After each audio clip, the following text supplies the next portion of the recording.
તપાસના નામે તંત્રના નાટક સરકારી કચેરીઓમાં જ નથી સેફટીના સાધન। જી હા, રાજકોટમાં જે ભયાવહ દુર્ઘટના ઘટી ત્યારબાદ રાજ્યમાં પોલીસ હોય કે પછી તમામ લોકો જે એલર્ટ મોડમાં આવ્યા છે ને ખાલી ખોટા નાટક કરવામાં આવી રહ્યા હોય, દેખાડા કરવામાં આવી રહ્યા હોય તેવું લાગી રહ્યું છે। કારણ કે ખાનગી કંપનીઓમાં તો રેડો કરવામાં આવે છે, ચકાસણી કરવામાં આવે છે, પરંતુ સરકારી કચેરીઓમાં આજ સેફટીના પૂરતા સાધન નથી। જ્યાં રોજિંદા હજારો કર્મચારીઓ, હજારો લોકો કામ કરવા માટે આવતા હોય છે, પોતાનું કામકાજ કઢાવવા માટે સરકારી કચેરીઓમાં આવતા હોય છે, તેમાં જ સેફટીના સાધન નથી। જી હા, એએમસીથી જ્યાં મોટા સમાચાર મળી રહ્યા છે, જેમાં ફાયર સેફટીના સાધનો જ નથી, એએમસીની પોલ ખોલતા આંકડા સામે આવ્યા છે।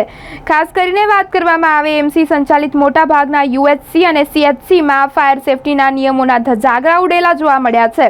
સૂત્રો દ્વારા મળતી માહિતી પ્રમાણે એએમસીના 85 પૈકી 33માં ડિઝાસ્ટરના નિયમ મુજબ નથી બનેલી।